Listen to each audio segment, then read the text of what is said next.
I'm going to talk a little bit today about the concept of a personal definition of success. And but first, before I do that, just a little bit about myself. I founded Grubhub back in 2002 in my apartment. It was just me to start. I had a co-founder, Matt, who joined shortly thereafter, and started selling restaurants on this idea of an online food delivery guide. It eventually turned into online ordering. And it went from being myself in my apartment to, at the time of the IPO, we had about 4,500 employees. And so that happened over the course of just under 13 years.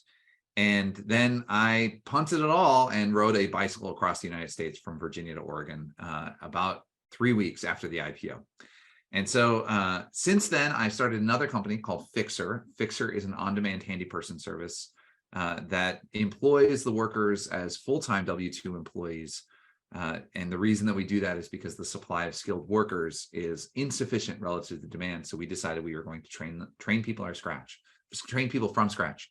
And that is part of a larger plan of being intentional about using business as a lever for social change, which I talk a little bit about in the book, and is a big part of why I work. And so what we're trying to do is create economic mobility and a gender inclusive entry path into the trades, so that people can take it on as a career path, as opposed to potentially getting stuck in a gig economy job or other economic opportunities that maybe don't have as much economic mobility. And so that company's name is Fixer.com. And so I'm going to talk a little bit today about a personal definition of success. But before I do that, I want to talk about my 7-year-old daughter a little bit. She goes to school and she learns stuff, and she comes home and sometimes she learns stuff then. And sometimes she says she's bored. And I thought a lot about this idea of what boredom is. And boredom, I think, is the inverse of learning. And there's something that happens with kids where learning and work and education, they're all the same thing. There's no distinction between those things for children, certainly for children of my daughter's age, in the 6, 7, 8-year-old range. And that actually might be true for adults as well. It may be something that we forget as we get older, that learning and education and work are all the same things, and that the inverse of those things leads to boredom and frustration and a lack of satisfaction. And so I'm sort of starting from this point, sort of as an axiomatic belief that people like to, when people have work that's meaningful and is aligned with their values, and they are recognized for the quality work that they do, that people are happy with that. And I know several people who have retired at an early age from their startups or whatever. I had the opportunity to do that as well after the IPO. And every single one of those people is miserable because they don't have work, and because they're not really, I would say, of use to the community in which they live. And so that's sort of a starting axiomatic belief that I have. I don't know that I could really break it down beyond. It's just something that I believe. But I think that it resonates true with most people, maybe not everyone, but most people. And so I want to talk about a personal definition of success a little bit. And the things I'm going to speak to is I'm going to talk about defining success a little bit. I'm going to talk about goals and how goals relate to the idea of success. They're closely related, but not quite the same thing. And then I'm going to speak a little bit about what you do or what a person can do when they're not moving towards their definition of success. And for this group, a lot of people here are thinking about this not just for themselves, but for people at their organizations. And I'm going to try and give some anecdotes around things I experienced at a very small company when there was 2 of us, and at a larger company when it was 4,500 people, and sort of everything in between. And some of the things that I saw that were true consistently throughout that entire journey, I'm going to speak to a little bit to some of those ideas. So first, let's start with this idea of success. So like, what is success? Well, at the very least, it's more than just a goal. It's an accumulation of goals that takes years or maybe decades to achieve. To be able to say, well, I'm successful. It's not a thing I can decide, okay, I'm going to define success in such and such a way, and hopefully in 2 weeks I will be a success. That it's too small for this word. Success is a big word, and it has something to do. It has connotations of a lifetime or a significant portion of a lifetime. But the first thing that I usually say when I talk about how to define success is I just ask a question: who is defining success for you? And the reason the question is important is because a lot of people will try and define success for you as an individual. Parents will do it, children will do it, government, religion, friends, family, strangers on the street. A lot of people will have perceptions about what success looks like for you. And they tend to clump in ideas that are fairly well accepted in our society. So by way of example, some people have said that I'm a success because I had an IPO, that I had a company that took from an idea to an IPO, or that I made a big chunk of money when the company did go through the IPO, which is what happens when your company goes through an IPO. And that's not how I define success. I define success at Grubhub as I wanted to, about 4 years into the business, I decided I wanted to create a business that helped independent restaurants be more likely to succeed as a result of being our customers. And I was a success because I did that. I pulled that off for 80,000 restaurants by the time of the IPO, and helped a lot of them survive through the housing crisis in 2007 and 2008. And so that's how I define success for myself personally. And so I start with this question of who is defining success for you. And now, if you're going to define it for yourself, I have sort of a roadmap for this, a little bit of a roadmap. And what I say is it needs to be explicit, and it needs to be personal. And when I say it explicitly, this is not rocket science. What I mean is you have to write it down, or you have to say it out loud. It's not enough to just have it in your head. There's something powerful about putting the words down on paper about how you define success. Success is not a goal. It might be a collection of goals, but there are frameworks that talk about goals. There's frameworks that talk about how they need to be actionable and how they have to be achievable. And I think success is something bigger than that. It doesn't necessarily have to be something that you can say, here's the metrics, and I can go to point A, point B, point C, point D, and I'll get there. If you want to define success that way, that's fine. But I think most people probably don't. And so it's a thing that you can get to in the future. But there's an important piece of this, which is not getting trapped in the idea that we're living a deferred life, that I'm going to be miserable now so that at some point in the future, vaguely off in the future, I'll be satisfied when I get that brass ring, or when I get a big payout from my work, or when I achieve some level of senior leadership within the company that I'm in.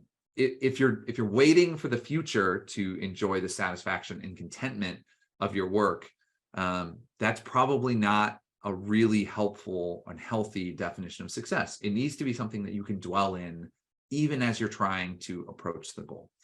And so I have a couple of ways that I talk about this being explicit. One thing that I've done is I've actually written down what would the party look like if I achieve success? How would I celebrate? Who would be there? What kind of activities would that celebration look like?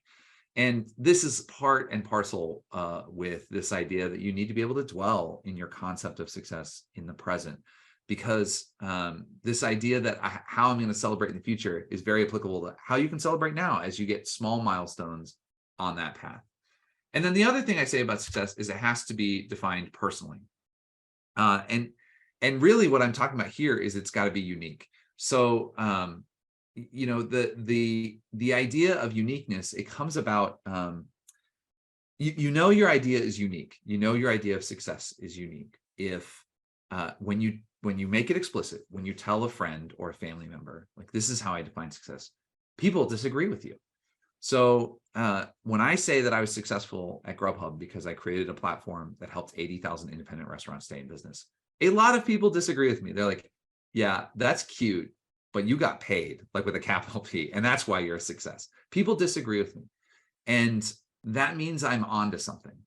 It shouldn't be the kind of thing that everybody just agrees with. It should be the kind of thing that engenders debate. And in fact, that's probably helpful to really work out what it means in reality. And so and so that's really what I mean when I talk about it being unique. Is it a pointy, differentiated opinion around how you define it?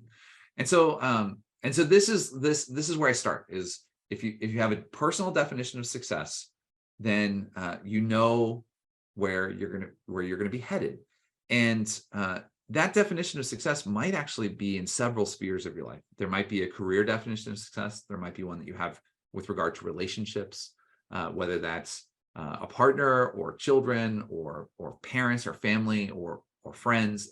There's a lot of different ways in which success can be defined there, and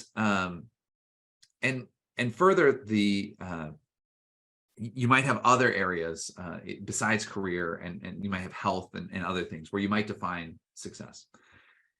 And so then the next thing I want to talk about is, great, so I've defined success from a career perspective. What does that mean within a company context? What does that mean within a large company? So I have my own personal definition of success, and we experienced this at Grubhub. So I had my definition, which was I wanted to help independent restaurants. But the company had a mission, and the mission sort of was the parallel of the company's definition of success to mine. And the company's mission was, we make delivery better. Those two goals aren't exactly the same thing. My goal and the company's goal aren't the same thing.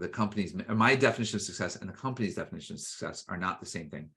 But it's pretty clear that they're closely related, and I can understand for myself how they're related and how they're different.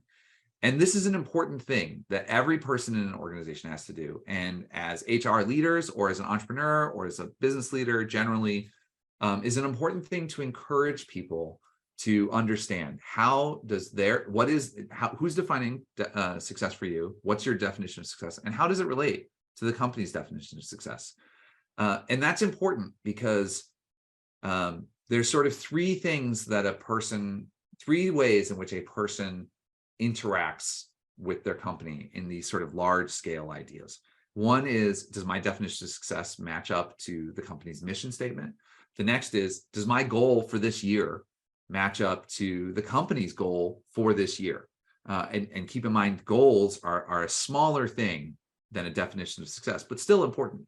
And then there's a third piece, which is, does my values, is the way in which I go about doing that, does that line up with the company's values? And what's the relationship between those things? And so I talk about this idea of goals existing in a hierarchy, in the sense that success is if it's an accumulation of a lot of goals, or if a mission statement for a company is an accumulation of a lot of goals, the company is going to have a goal that exists for the year. And so, for 2020, our goal at Fixer, which is my handy person company, it started out as we were going to double revenue. It became, we're going to survive, right? The pandemic hit, we didn't expect it, our goal changed. And so the mission, the goals every year, we have one every year. In 2020, we had two because we had to change it in the middle of the year. The goals, all those annual goals, ladder up to the mission statement, which doesn't change every year.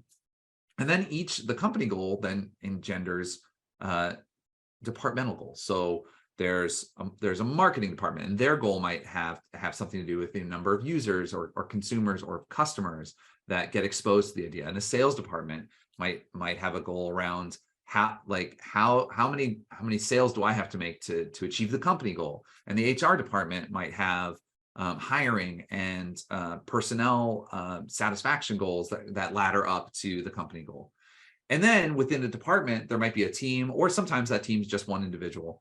And it's important to understand how for that person, it's important for them to understand how their goal ladders up to the department goal, which ladders up to the company goal, which ladders up to the company mission.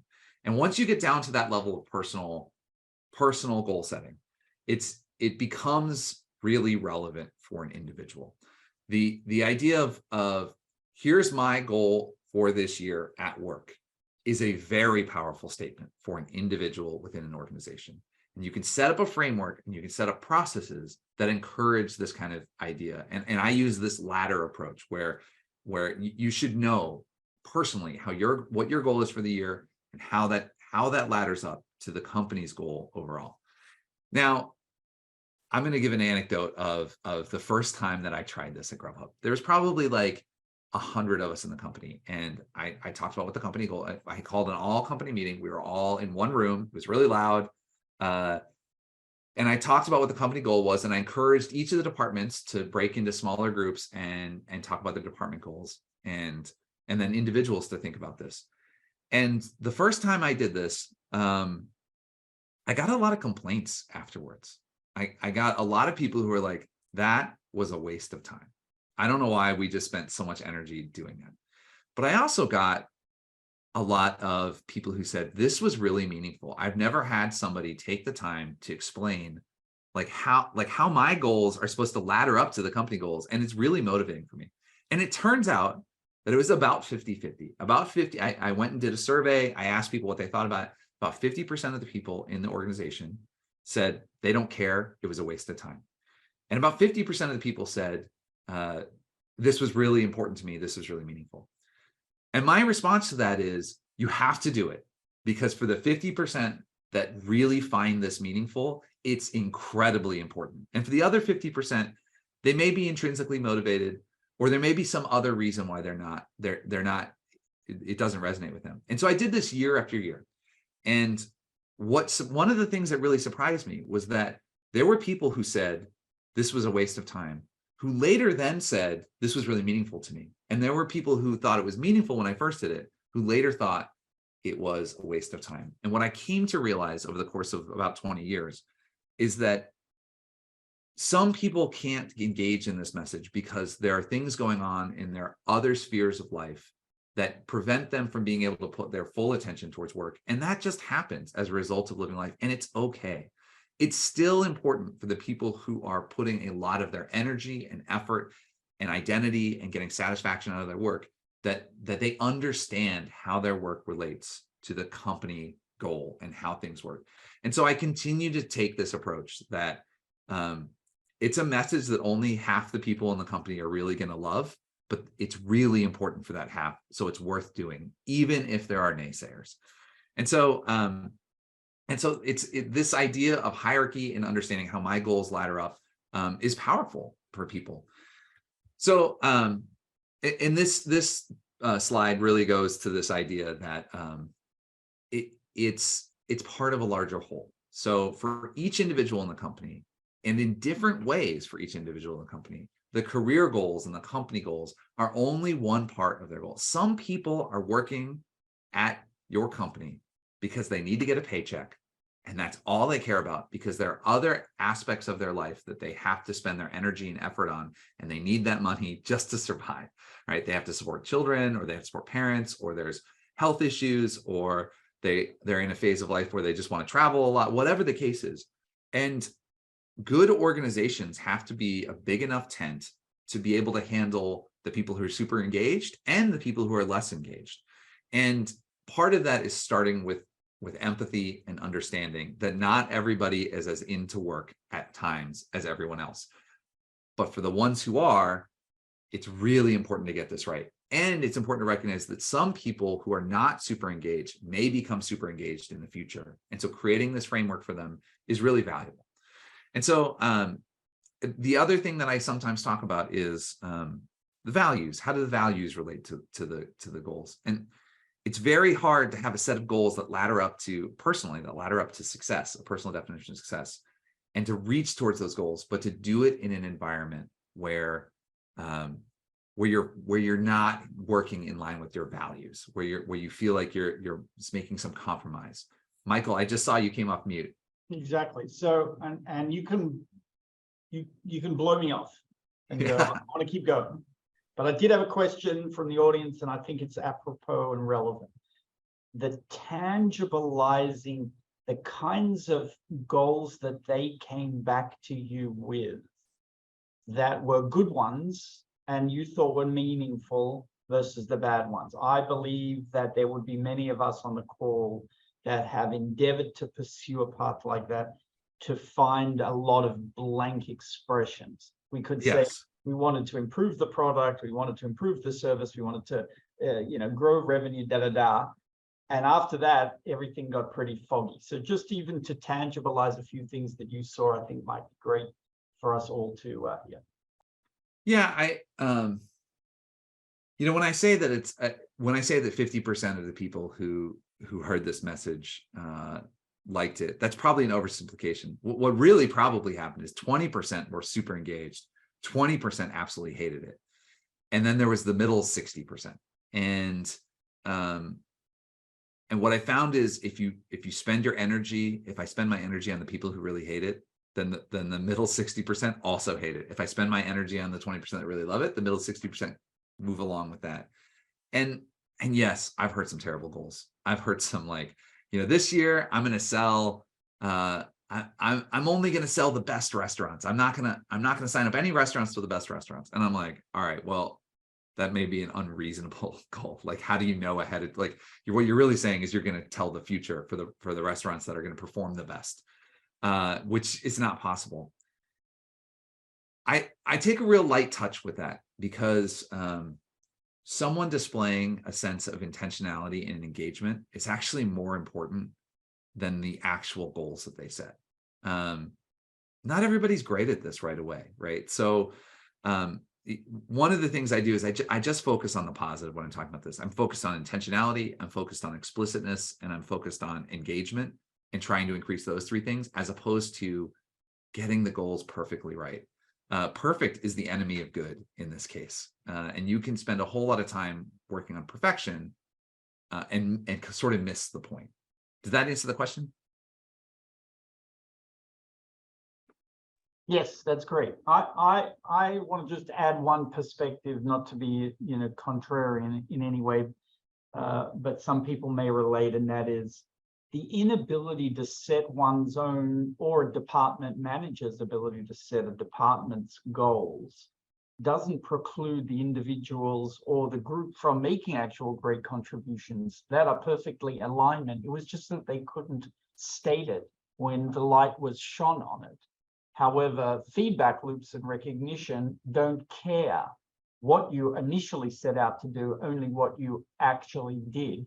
But one is not in conflict with the other, for one might inspire behaviors. However, the absence of a goal doesn't necessarily preclude great behavior, but all should be recognized because, like Pavlov's experiment, if we say gold star, well done, then we are much more likely to get that continued behavior. But again, I don't want to interrupt the flow. Yeah, I mean, that's in line with what I've seen as well, that in any organization, there are people who are thriving and people who are struggling. And putting energy towards the people who are it's very easy for the squeaky wheel to get the oil, and putting energy towards the people who are thriving through positive reinforcement has a halo effect and can turn middling performers into great performers who then also get that feedback. You certainly can't motivate or praise everyone, right? But you can motivate and praise like 90% of the people in your organizations as things happen. And if you as a manager or as an HR professional or as a leader or as an entrepreneur have a good understanding of what success looks like and what moving the ball forward for the business or for whatever it is you're trying to accomplish in your organization, if you have a good sense for what that is, then you can recognize forward progress, even if the person who you're recognizing it for doesn't have as clear a picture of what that looks like. So I agree with that sentiment. So what happens when it's broken? What happens when you define success for yourself personally, or you have a goal for yourself that ladders up to your definition of success, and it mismatches what's being said at work? This happens to all of us, I think, probably like once or twice a year. This isn't like a once in a lifetime thing. This happens frequently. And so I think I have a couple of options in this case. The first is generally the approach is try and change my own activities so that I am approaching the goal. So the second option, which I'll talk about later, is change the goal. So the first is change your activities. And and I talk about this in terms of, first, very intentionally, with almost an intentional naivete, focus on the positive only. And the reason I say that is not because we shouldn't eliminate problems or remove obstacles. We should do those things. I say that because most of us default to the removing problems, removing obstacles, and trying to minimize challenges. And it takes some intentionality to focus on the positive, to encourage the people who are doing really well, to try and get momentum around the things that are working. And so identifying, sometimes it's a lack of resources. Sometimes you don't have enough people in a department to get something done. Sometimes you don't have the relationships or partnerships that you need to be in place. Sometimes the systems or processes or technology or whatever, like you just need something more. And so getting resources for people that are working and making sure that those are maximized or sufficient is a part of this. In terms of personal terms, sometimes this means doing more of the things that are working. So getting off the couch and going for a run so that I like sort of maintain some mental health. That's part of my sort of mental health regimen. Do more of that because it's working. By the way, this is hard. Like sometimes it's easier to sit on the couch. And so I talk a lot about the importance of focusing on the positive. And this has been true at Fixer. I have a handy person service. And sometimes we make mistakes in people's homes. Sometimes the training was there and the intention was there, and we still mess up a wall or chip a dresser as we're like painting, as we're moving something. It just happens. Sometimes damage happens in a home. And we have a whole process for apologizing, fixing it, making better, and trying to minimize the importance of it happening again. But we very much focus on training when things go right, sharing what went right with the other team members, as opposed to talking about what went wrong. And the worst thing that you can do is if there's a crisis, if there's an emergency, if there's something that's going on that's causing real challenge or hardship in the organization, the worst thing you can do in a crisis is assign blame. The thing to do in a crisis is to figure out a way out of it to get better. It's not to figure out who got you into the crisis. And so this sort of focus on positivity is really important for this effort of changing my activities. And putting in a full effort is really important because of the next step that I'm going to talk about. You need to know that you gave it the old college try, that you did your best. Because the second option is if your activities are not, or your teammates or your employees or your coworkers' activities are not aligned with their definition of success, change something, change the goals. And this is why I say you have to be good at quitting things. And I make a distinction in the book in Hangry between quitting and giving up, where giving up is typically something that happens at the end of a long day and you're tired and you don't want to put any more effort towards it. Quitting is when you recognize that your efforts are not taking you closer to your goals. And so it's time to try something new. And that might mean changing jobs. It might mean changing departments. It might mean changing activities within a department. It might mean redefining success and moving the goalposts of where you're trying to get to. But it's really important that when we find ourselves in situations where it's just not working anymore, that we don't beat our heads against the wall, and that we change what we're going to do.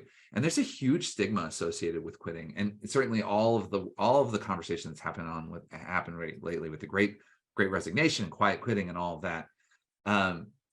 I think it's valuable to bring this stuff out to the light, that if a person's work is not aligned with what they're trying to accomplish, we should encourage our coworkers and teammates and friends and family to go find something new. It takes a lot of guts. It takes boldness. It takes courage to go find something new instead of just leaning back on the inertia. And so part of that is being good at sunk cost thinking, making sure that you understand that sometimes the efforts that you put in didn't work. You made a big investment. Don't keep doing it just because you invested a lot. And we experienced this at Fixer. And so we had a company goal in 2020 of double our revenue. And then it was keep the lights on. So we switched from doing handy person work, where nobody was, all of a sudden, 1 week in March, our revenue dropped 85% because nobody wanted us in their homes all of a sudden at the start of the pandemic. So we switched to a video consult product where we would talk homeowners through fixing things for themselves. It was fine. A few people used it. it kept the lights on almost. But at the end of 6 months or 7 months, when people started coming back, inviting us into their homes again, we had to make the very tough decision of all the software we had written and the processes we built and the operations we had designed around operationalizing this product. We threw it all in the garbage. We just said, we're never doing this again. It was fine for the pandemic, but it's not what we do. People want us to come into their homes and actually fix things. And so we had to throw it away. And so being good at sunk cost thinking and being good at quitting things that are no longer working is important. And then you have to be good at setting new goals. It's not enough to just throw away old goals when they're not working. You have to decide where you're headed again in the future. So in summary, well, I can go back to, in summary, it's important to have a definition of a personal definition of success that's both explicit and unique. It's important to understand how success is related to goals, both personally and at work. And then finally, if it's not working, change something, change your activity or change the goalposts. And so that's the summary of what I wanted to talk today. I'm happy to jump into the Q&A section now. All right, so let me pose some of the questions, some of which maybe critique. These came in sort of as part of the registration. So folks, down at the bottom of your Zoom meeting should be a Q&A button. Feel free to post there. I think Mike can also see those. But these are some questions that had come in as part of the registration process. From Kristen Boswell, Director of Patient Services, asks, when something ain't working, do you also need to reevaluate the company's vision and values? Yeah, that's yes. That's that is indirect, that is difficult, and it's more difficult the larger the company is, right? So if it's 5 people and it's a small business, it's fairly easy to redefine a company's mission. But if it's a large, multinational organization, that's really challenging to do. Some people have asked me, like, how do you define the culture and the mission at a company? And the one thing that you don't do as a founder, as an entrepreneur, is you don't just declare what it is by fiat. You don't say, this is the company's mission. That is, at best, you can create a cult of personality, and at worst, you'll fail. So, part of that process is I encourage companies, startups, when I'm advising startups, to wait until there's 25, 30, 40 people in the organization. It's a year or 18 months old. Get everybody together in an offsite where you're doing nothing else for the day. And then start talking about first what people's values are and what values they think that should bring to the company. Everybody who's coming to the company, and 40 different people, you're going to have different religions, different value systems, different degrees of importance. And so coming to a consensus around what are these are the values we think we have as a company, and doing that as a group creates ownership. So it's not one person defining it and declaring it. It's 40 people or 30 people who have all come to a consensus. And so I recommend, so we did this at Fixer when we were at 30 people. We did this at Grubhub when we had 60 people, but we did it again later at Grubhub. We revisited this issue. Now, when you get to 1,000 people, you can't get everybody in a room to come to a consensus on what your values and mission are. But you can get the leadership team together and you can evaluate it. And there should be a lot of resistance to changing the mission too frequently. This is not a thing you want to do more than every 5 years, 3 maybe, if something's really not tracking. But the idea that, like, mission has to be revisited is really important. I talk in the book a little about what happened when my personal goals changed from, I want to pay off my student loan debt. I had like 260 grand in student debt when I started Grubhub. I paid that off and then overshot. I was like, okay, well, I'm obviously going to have more money than I just needed to pay off my student loans when, we got to like 10,000 restaurants. And that's when I changed my goal to my definition of success to helping independent restaurants succeed. And so we had to meet and as an executive team. And what was tricky was every time that you change the mission, every time that you make a course correction, if you go through a merger with another company and you have to combine 2 missions, it gets less and less part of the DNA of the company. and more just what a group of people decided. And so you have to be really, really careful about changing these things too frequently. And when you do change them, you have to figure out how to really get it into the bones of the organization through communication, through federating the ideas, through changing even legal documents or the corporate charter. You can go pretty deep into getting into the bones of the company. Okay, so we had another question. Thank you, Ira. The value of employee survey tools in the construct of feedback loops. Do they play an important role? How do you use them? What is good utilization? What is poor utilization? Yeah, I strongly believe this. And so I'll give you some data that's a little bit mind-boggling. So at Grubhub, we surveyed our restaurants and we surveyed our customers. And the way we designed the customer page, 70% of customers, 70 to 75% of customers would tell us what they thought of the order. And so I expanded that idea. And so now at Fixer, we actually ask our fixers via text every day, how did your day go? 1 to 5. And we track in graphs and how people are answering, and we get alerts if their satisfaction dips, and we have proactive HR conversation. Our people department has proactive conversations with the fixers in the field if their satisfaction at work dips. And we've gotten a lot of saves. We've gotten a lot of saves in terms of keeping people employed. We found out problems in our processes when people are dissatisfied. We find out things like, hey, the scheduling software is making me drive all over town. And so we changed some of our scheduling algorithms to put a little bit more effort towards keeping people in one area, even if it meant sometimes moving a customer to another day. And so we were balancing customer satisfaction and employee satisfaction. You cannot do it if you don't have data on how your employees are feeling. Also, data is not enough. Someone has to be asking questions. Someone has to be curious to ask the questions of the data. Are people satisfied? Have there been drops in satisfaction? And they need to be empowered and willing to act when the answers to those questions come out as like, no, they're not satisfied. It's not enough to just collect. It's actually very harmful to collect data and then not act on it, because then people feel like, well, I told you things were wrong and then you didn't do anything.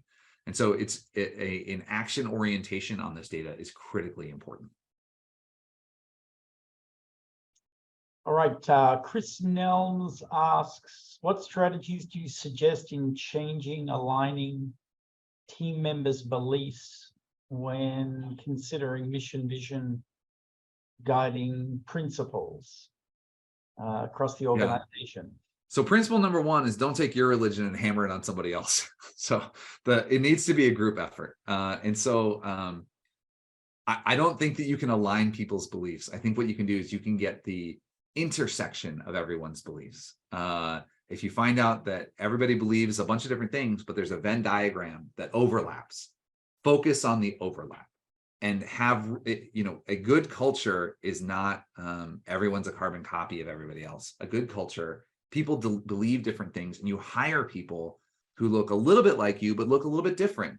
And that diversity can be in the way people physically look, or gender, or beliefs. There's a lot of ways in which that can exist. And it's really important that there's room for difference and intentionality around finding the commonalities. I think it's not that hard to find commonalities. Like it's in most organizations, it's pretty easy everyone will say like honesty is an important thing. Nobody likes being lied to. And so acting with integrity and transparency and honesty, it's sort of a slam dunk. Like that's one of the ones that like most people will believe in. Also, there's this piece of everything I just said around goal orientation. It's one thing to say my goals align with the company's goals, but I think a lot of us have probably been in organizations where it turns out the company wasn't really telling the truth about what their goals were or what their values are, and they act in a way that's inconsistent with what they say, that individuals in the company act in a way that's inconsistent with what they say. And that's totally unacceptable. So the idea that sometimes goal alignment is making the company live up to what it says it believes, that's within the power of the people in the company. And if there's a power structure in place that prevents that from happening, you should quit. You should not continue working at that company.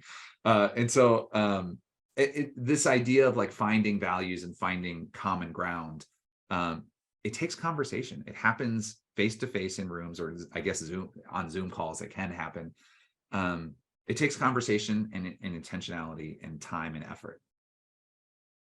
I'm going to paraphrase a question and just put it into a role situation consistent with what you were just intimating, or the topic is, what happens if you're the powerless in a situation in a corporate setting where the culture, where it's going off the tracks, but you're the subordinate? And how do you, without just walking out the door, which of course is, nobody wins there, what's the step, when you're the powerless and you might have a direct manager or multiple levels of management that are, I don't know, deaf to this? I can tell you what I did, because I found myself in this situation. I started a company from scratch, ran all the way through the IPO. And there was a transition that occurred with the merger prior to the IPO and the IPO, where the company went from, our goal was to help independent restaurants, to quarterly earnings for public shareholders became the thing that really mattered. And it moved from independent restaurants to a focus on chains. And I left. And so the idea that nobody wins, I don't necessarily think is true. What I did was I said, I'm not just going to quit, like rage quit. What I'm going to do is I'm going to go start a new business where the economic mobility for I didn't know what the business was going to be, but the mission of the business, what we do to benefit our communities is in line with the profit we create. And there's mission lock, so that those two things can't be divorced. And I'm going to put my effort and my energy towards that. And so sometimes the answer is go somewhere else where your effort will be appreciated. But that happened after I spent years trying to make sure the culture was going in the right direction. And I put the effort in before I decided this isn't working and I don't have the power to change it. And so I'm not going to stay simply because of inertia. I'm going to go and do something else. So, I mean, my answer is it's really hard when you're not in the power position, and it sucks. Like, and it's even worse if you have a manager that doesn't hear you and advocate for you. So, I think that you do everything. What I chose to do is I did everything in my power within the structure to change it towards the vision of what I wanted it to be. And when it became really clear that that wasn't going to happen, I decided to put my energy elsewhere. All right, so I've got a question on behalf of the sort of 20 years, or with the perspective of the 20 years experience in talking to lots of corporate clients, trying to get a hold or feel for where is the biggest influence of company corporate cultures, the bottom up and the voice of the people who are doing the work and the way that they interact with each other, or the top down. I mean, obviously they're interrelated, and it's not.